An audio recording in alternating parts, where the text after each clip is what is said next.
Hello, everyone, and welcome to the Power of Understanding. Today, we're going to be talking about intrinsic motives, and we're going to be talking about how they influence the choices we do in life and how it influences also the behaviors we do.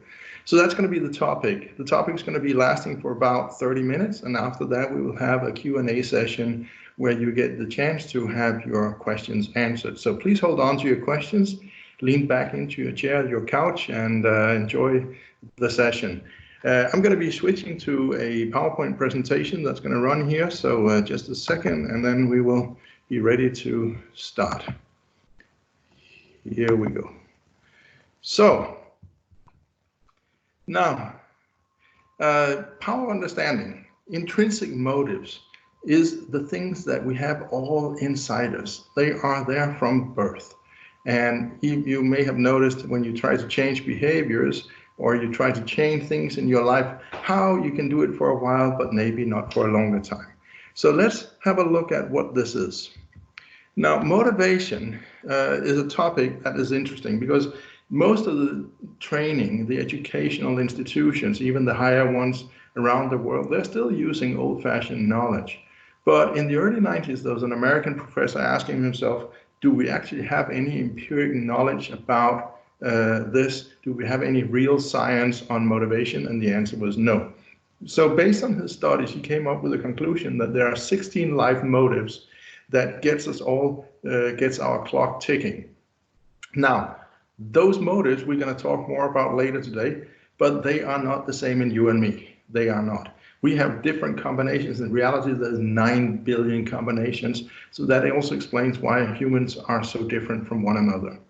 Now, what we do know is that the motives will be the thing that triggers you to do your behaviors.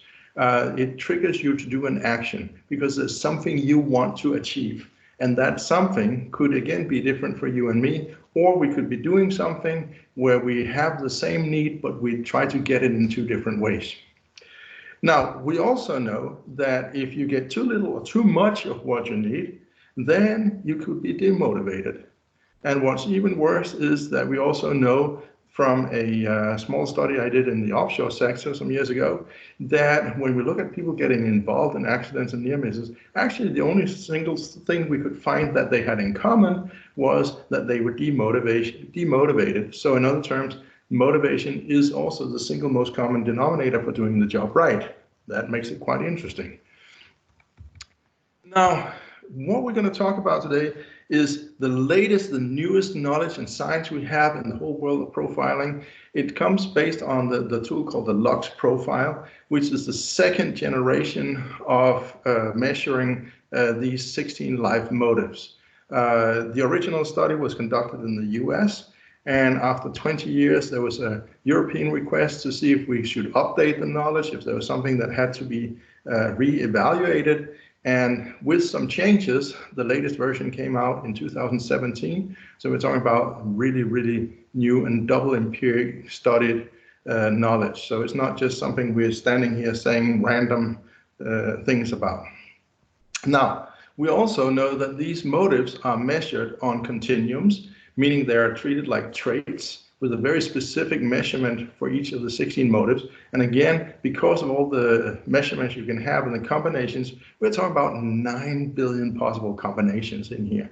It's quite amazing. What's also interesting is that, again, as I said before, you and I can have the same need, but we can live it in 2 different ways. But what's even worse when we talk about leadership is that you can have a person and you're going to see their behavior, but the behavior is not necessarily revealing the true intention behind it. So by understanding and knowing more about these motives, you can better lead and motivate your people to do their job.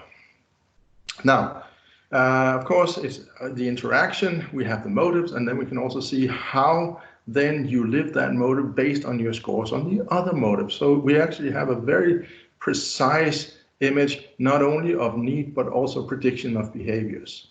And for those interested in reports and the tool side of this, there's an extensive toolbox behind it where you can pull out loads of material, both for as a leader, as a coach. It's a significant contribution to the world of profiling. One of the things we need to understand is that we are all different. We have different ways of needs that they come out. Now, if you think about it, you can see in the bottom there's a bell curve put in. And why I put this guy being strained to both sides is simply because, well, if you are in the middle, you prefer to have the flexibility to go in one direction, the other direction. If you go towards the right, where you can see it says red at the bottom, that means you would have a high need in that direction. You had a strong need for what the motive is. It could be, for instance, on structure. So if you go to the red, to the right, you're going to have a strong need for that. You want things planned, organized, you have attention to detail. Whereas if you go to the left, to the blue side, you like things to be more flexible, you like to act spontaneously. So spontaneity is the order of the day. Now, if you're in the middle, you can do a little bit of both, depending what the situation requires. But if you get stuck in one of the two sides for too long, you're not going to like it. So again, depending where you are on this curve, then, of course, you're going to have either a strong need for this or a strong need for the opposite if it goes to the left towards the blue zone. So that's basically how it works. And again, just to illustrate it, you can see here with the motive called structure that you will see structure to the red. The more you have it, the more you need it. The more things has to be structured and organized. You don't like to deviate from plans, and you have a huge attention to detail. Now, to the left, it means that you prefer flexibility, and you actually find it very hard to cope with too fixed plans, too much organization. Things are not necessarily so precise time-wise as well, because, hey, we can all have a little bit more flexibility, can't we? So you can imagine how these two opposites of the same motive, how if we have one person who's highly structured and one person who's highly flexible, how they will find it hard to get along because they're going to annoy each other, at least unless they understand each other more and better. And that's what this is about. Now, I'm going to do a quick tour of the 16 motives. This is something we could spend an enormous amount of time on, but today we're going to do the quick tour just to give you a little insight to what the 16 motives cover.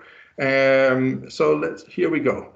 So the first one is curiosity, where if you're scoring to the red to the right, you have a high need for intellectual information, knowledge, reflection, analysis. You're going to be asking more questions. Whereas if you go towards the blue to the left, you're going to want to do things. You want action, not so much question, not so much information. Just tell me what to do and I'll do it. The second one, social acceptance. People scoring to the red to the right, they will have a big need for praise, for belonging. They also will be afraid of failing, because if I make a failure, I might be rejected from the group. And I don't like that. Meaning also, I may not necessarily say what's on my mind, because what will other people think about me? People to the left in the blue zone, they have it opposite. They have a huge belief in themselves, self-confidence, and they need to express themselves and their ideas and their meanings. Not because they need to dominate, but simply because they have a need to express. Meaning also, they will say things very directly. So in this direct approach, if you are to the left, you could be too direct to a person to the right, and the person to the right could be too indirect. So again, here we can see how the opposites can conflict, particularly when we talk leadership and anything related to also working together. Power is the need for influence, for responsibility, for being the leader. We'll talk a lot more about this later, because I have an example afterwards where you can also see how this interacts with the different motives. And to the left, it's going to be more about servicing the organization. It's about not having to make the decision for other people. Status to the right in the red zone will be about having my success visible to other people. And to the left, it would be about not having my success visible and not believing in hierarchy, not believing in titles. We're all the same. Retention is about how do you have an emotional relationship to your belongings. If you're scoring to the right in the red zone, yes, you do. You hold on to your things, you take better care of them. If you score in the blue to the left, well, then you're more generous. You have things to use and spend. I like to say that to the right in the corporate environment, we have the cost controller, and to the left, we have the investor. Money are made to work for us, and sometimes we win them, sometimes we lose them. Autonomy is about the need to be emotionally independent from other people. This is again interesting, particularly when we talk leadership. I'm going to come back to that in the example afterwards. But it's about I have my way of seeing things, I have my opinions, and if you agree, you're welcome to come along, but otherwise I'm going to do it my way without you. This is also where you can see some people be quite stubborn. To the left, in the blue zone, it's about believing in being emotionally depending on each other, in other words, teamwork. And also, it's a belief that we should be involved. So as a leader, I'll try to involve you in my decision making. I will make sure you get more information, and we all have to agree on the decisions we take. Social participation is about the amount of energy you get from being with other people. If I have a need for social participation, I get energy, so I would be what some people would refer to as more extroverted. I would be more talkative, more joking. If I go to the left in the blue zone, it's going to be about less energy from being with people. Actually, it costs me energy to be with people, so I prefer to be alone. Or if I've been forced to be with other people, I need time on my own so I can regenerate my brain and myself. Definitely also less chit-chat and not so much joking. Principles is about ethics and moral. It's to the right in the red zone. It's about a rule is a rule. We have these standards and we follow those. And if you don't, I will come after you, because we have to do that. We also have to be proper. It's very important to be proper, to behave as a good person. Whereas to the left in the blue zone, it's more about reaching the goal, whatever it takes. The goals allows the means, and I can even break the rules and the procedures. Engagement is about believing in social justice, taking care of the lesser privileged to the right, and to the left, it's more about securing oneself and the people near to me first. Structure I already talked about. To the right in the red zone, it's about organization, planning, details. To the left, it's about flexibility and spontaneity and the bigger picture. Safety is about the need to the right in the red zone for stability, familiarity. I want things to stay the same. I'm afraid of the unknown to some extent. And to the left in the blue zone, I want challenge, I want change. And also in the extreme, I want risk. So also here you see the adrenaline kick. Revenge is the motive about getting even. If you do an unjust to me and I'm scoring to the red, to the right, I need to get back, tooth for tooth, eye for an eye. I will be very competitive. I'll see other people as competitors. Whereas to the left, to the blue zone, I prefer harmony, so it will take very much to get me into any kind of conflict. I may even try to avoid them.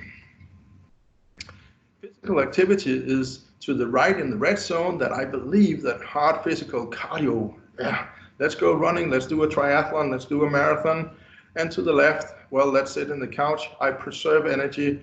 I want to relax. So the two very different motivations. Here we also see people signing up for the gym for a 2-year membership on January 2nd after the Christmas and New Year's celebrations. And they go there once or twice because they really don't have the need for any physical activity. But somebody lured them into it, and that's how the fitness center survives. Food enjoyment is about how much pleasure do I get from thinking, planning about food, how much do I enjoy indulging in luxurious food. Whereas to the left in the blue zone, it's more about, well, I eat because I have to, and if I'm busy, I can even forget it. It doesn't say here whether you eat the right food, so we can't say anything about that. We just know that it's luxurious to the right and not so much entertainment to the left. Family is the need to be close to the family. And family is in the broad context, it's not just the near ones. So how much time do I have to spend with my family? People scoring to the right, they need a lot of time. People scoring to the left, no, I don't really need that. I can be on my own. In these interesting times we're going through, definitely people who are high on family will be suffering if they can't get together, whereas people who are to the left, they will not have such a big problem because, hey, I don't need them anyway. Doesn't mean you don't love them, just means you don't need them. Sensuality is the 16th motive, and it is, in essence, the need for sex. To the right, in the red zone, you need a lot of it, you need to have a lot of activity, and to the left, not so much. Doesn't mean necessarily you can't enjoy it to the left, it just means you don't have the need. In the business version, we do, for ethical reasons, not include the sensuality motive. Some people always go, well, it would be nice to know. Yes, it would, but we don't have that because it's 9 questions, all relating to sex, and that wouldn't be appropriate to ask. Now let's put these into context, give you an example about how they work together. So if we take the power motive, which is about the need for leadership, it's about the need for responsibility and for influence, and to some extent also for creating a lot of results, because that will give me more responsibility and I can advance and thus have more influence. So what is it? I have a need for power, I like being the leader, simply because it makes me feel good being in charge. Now, how do you behave as a leader? Well, that depends not on the motive, but on the other motive. If you have a very, very strong score on power, it will also have an influence on the behavior because you may be very dominating. But let's put these together and see what happens.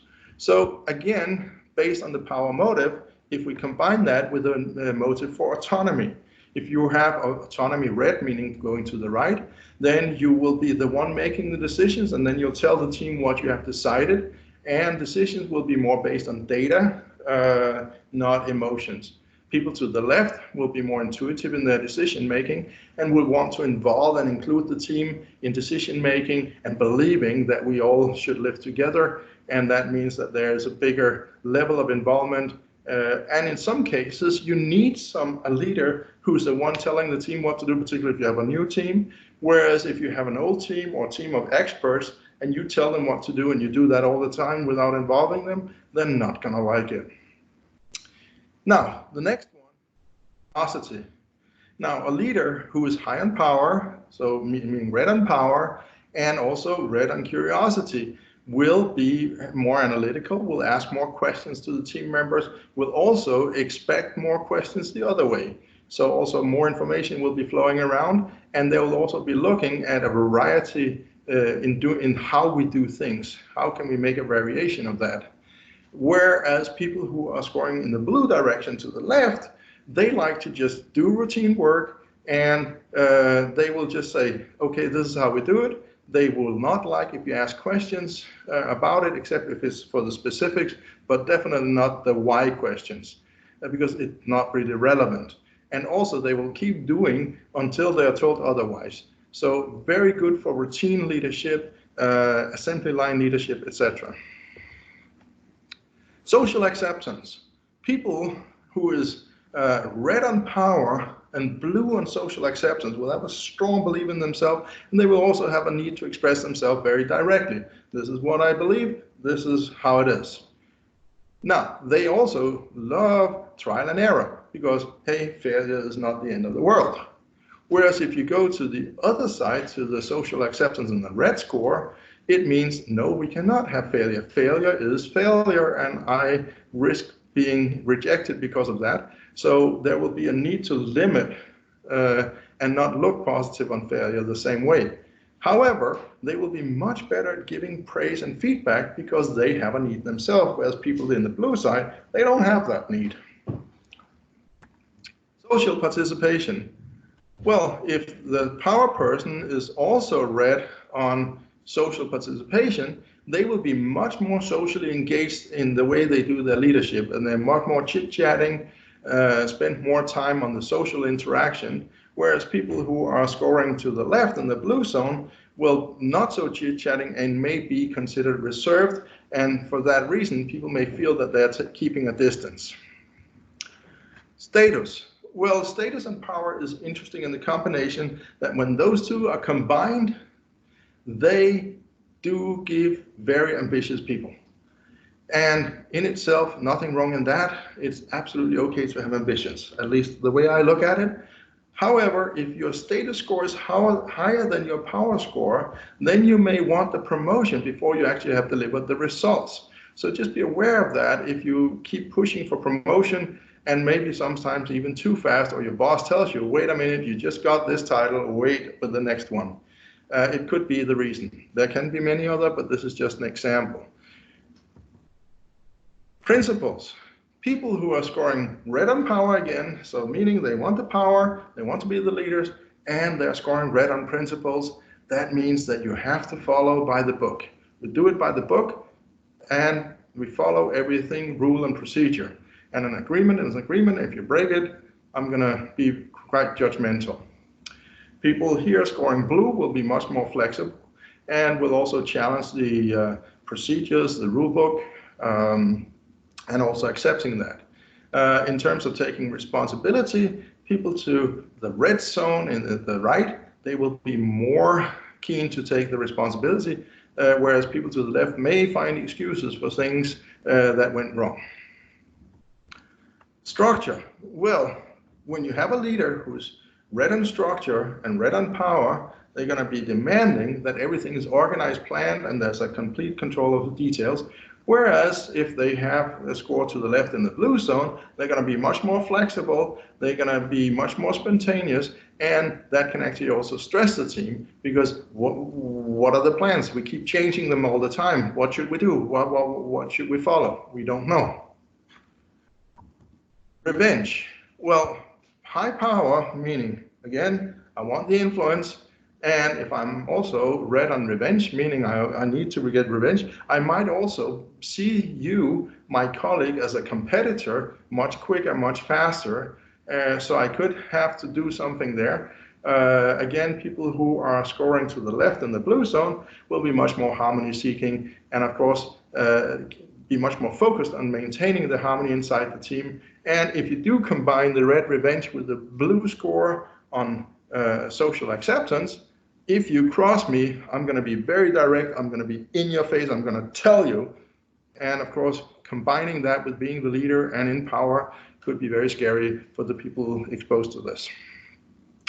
One final one we're going to look at as well in the combination here, again, just to give you the clue of how much we can see with this, is the power and the safety motive. Now, if the leader is red on power and red on safety, what does that mean? Well, it means that they are very good at maintaining, because they do not want things to change.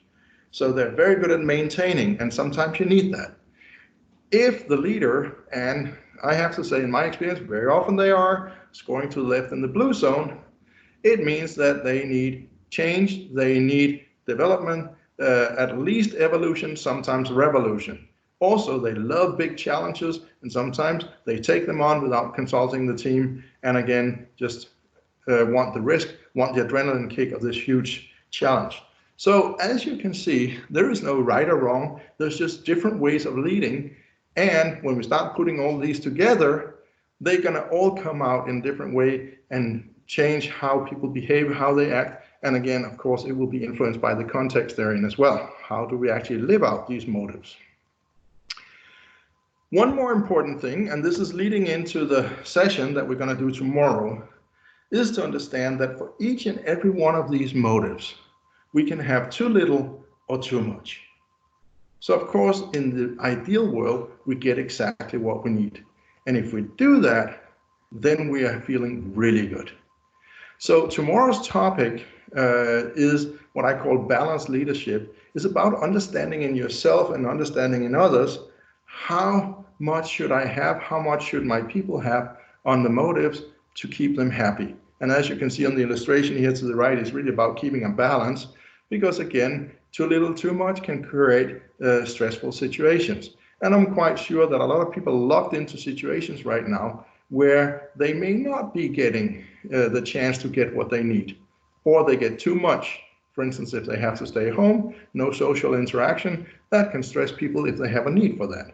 So we're going to touch much more base with the motives again tomorrow, although we're going to look more detailed into the concept of flow. So, and here's just a quick overview of the remaining seminars. So I'm going to thank you all for coming here today. I hope you learned something. And again, you're welcome to post any questions, send me any comments you have, and I'll see you guys tomorrow. Thank you so much for attending, and have a great evening. Bye-bye.